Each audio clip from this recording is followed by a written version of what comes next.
So, talking about the budget, what are your thoughts? I think it's just a continuation of what we've seen from this government. I mean, they signed the Paris Agreement only 3 months ago, and we can see in the first budget since tax cuts for oil and gas and, bizarrely, the tax rise for renewables under the climate change levy.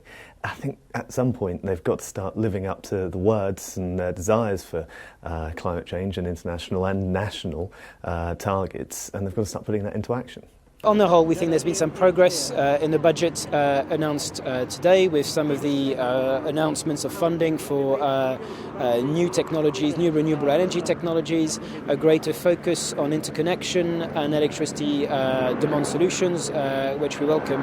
And importantly, the government's confirmed that it would keep in place the mandatory greenhouse gas reporting rules. However, when you look at this from the perspective of a government that talked a lot today about the importance of putting forward long-term solutions for long-term problems, there is a lot of work to be done over the next 6 months leading to the autumn statement to put in place a clear carbon plan to restore investment certainty in the energy and low carbon sector. The government announced £730 million for contracts for difference. Yep. Is that good news?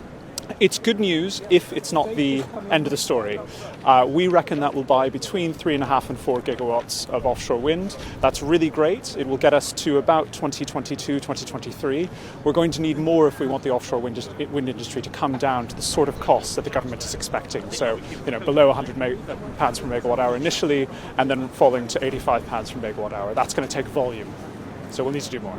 I think we need to be very careful on this one, because clearly that's not going to benefit many small businesses, or it might do if we can see the detail behind that. So that's what we'll be waiting for, to see exactly what that detail is and how it could impact and benefit the supply chain, of course, which is where many small businesses sit.